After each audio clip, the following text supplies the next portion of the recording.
Bonjour à tous et à toutes, chers adhérents de BHC. Comme nous l'avons dit dans le dernier cours, le seul acquis véritable dans ce monde-là est l'acquis de l'intellect et de la spiritualité. Tous les autres acquis sont éphémères et ne valent que du vent.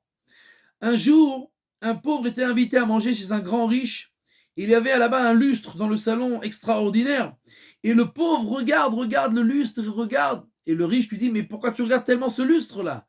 Il lui dit, mais écoute, il est tellement magnifique, je comprends pas, quand toi tu l'as acheté, tu n'étais pas émerveillé de ce lustre? Il a dit, si, mais c'était mon lustre. Il dit, mais toi, c'est pas le tien, alors pourquoi tu t'émerveilles? Il dit, parce qu'à partir de maintenant, c'est aussi le mien. Quel insolent.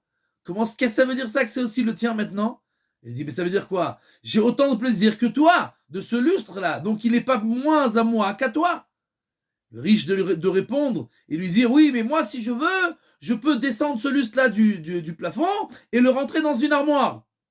Il dit, et alors? Donc toi, tu n'auras plus de plaisir de ce lustre, et moi non plus, je n'aurai plus de plaisir de ce lustre. Donc quelle différence entre toi et moi? Oui, c'est vrai, tu as raison, mais moi, je peux le vendre.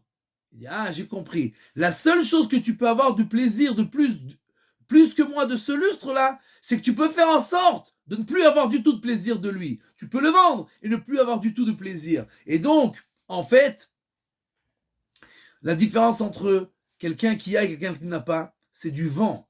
C'est tout seulement dans l'imaginaire.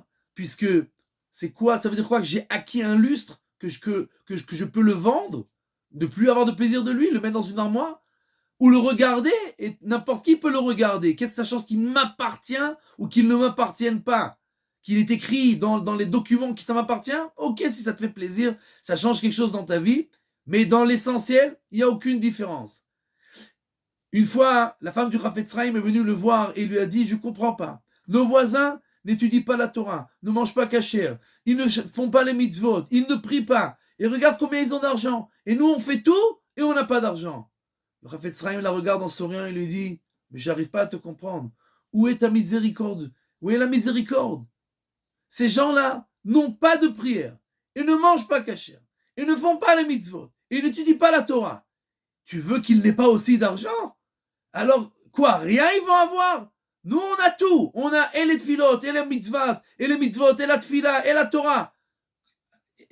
On peut pas tout avoir. Alors, eux, ils ont rien. Au moins, il faut qu'il leur reste quelque chose. Donc, nous voyons de là que le véritable acquis dans ce monde-là, c'est les acquis spirituels. Les mitzvot, la Torah, la spiritualité. Et quelqu'un qui court après les autres acquis, il court après le vent.